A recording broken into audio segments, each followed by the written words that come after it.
लखनऊ से सूत्रों के हवाले से बड़ी खबर आ रही है। अब चुनाव के बाद एक्शन में बीजेपी भीतर घातों पर एक्शन की तैयारी में पार्टी है। आपको बता दें कि भीतर घातों को चिन्हित करने का काम बीजेपी ने शुरू कर दिया है। कुंदरकी, कटेहरी, फूलपुर में भीतर घात की सूचना मिली और तीनों क्षेत्र से सबसे ज्यादा भीतर घात की शिकायतें मिली हैं। टिकट न मिलने से कई लोगों ने भीतर घात किया।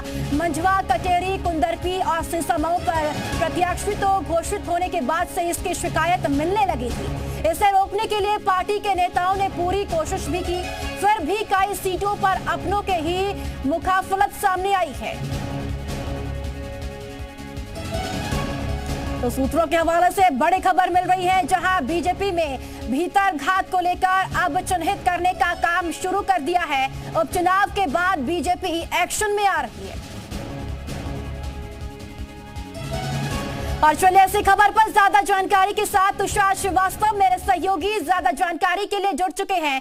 तुषार, उपचुनाव के बाद अब भीतर घात की जो खबरें हैं वो सामने निकल कर आ रही है बीजेपी में। बिल्कुल, देखिए 9 विधानसभा सीटों पर हुए उपचुनाव के बाद भाजपा की चिंता बढ़ गई है भीतरघातियों को लेकर। कई ऐसी सीटें हैं जहां पर भीतरघात को लेकर शिकायतें मिली है। मझवा, कटहरी, फूलपुर, सीसामऊ, कुंदरकी, ये ऐसी सीट है जहां भीतरघात को लेकर जो बीजेपी के शीर्ष नेतृत्व है उनको इनपुट मिले हैं। आपको बता दें तो कुंदरकी, कटहरी और सीसामऊ ये ऐसी सीट है जहां पर टिकट प्रत्याशी घोषित होने के बाद से ही शिकायतें मिलने शुरू हो गई थी कि यहां पर भीतरघात किया जा सकता है। कई ऐसे सांसद, पूर्व विधायक और कुछ जमीनी कार्यकर्ता हैं जो टिकट का दावा कर रहे थे, उनके ऊपर भीतरघात करने का आरोप लगा हुआ है। आपको बता दें तो इसको लेकर भाजपा की चिंता बढ़ी हुई है और भाजपा जल्द इन भीतरघातियों के ऊपर कार्रवाई भी कर सकती है।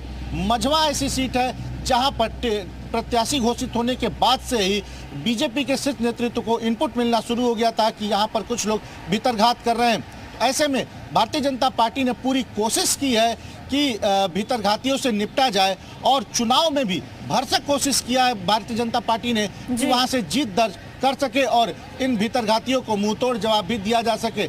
देखना ये होगा अब कि भीतरघातियों के ऊपर भारतीय जनता पार्टी कब कार्रवाई करती है। हालांकि ये जरूर है कि भारतीय जनता पार्टी ने इन भीतरघातियों को चिन्हित करना शुरू कर दिया है। सबसे अधिक भीतरघात की जो खबर आई है वो कटहरी और कुंदरकी से आई है, जहां पर ये बताया जा रहा है कि जो कार्यकर्ता थे, जो पूर्व विधायक, पूर्व सांसद जो टिकट का दावा कर रहे थे, उन्होंने भीतरघात करने की पूरी कोशिश की है।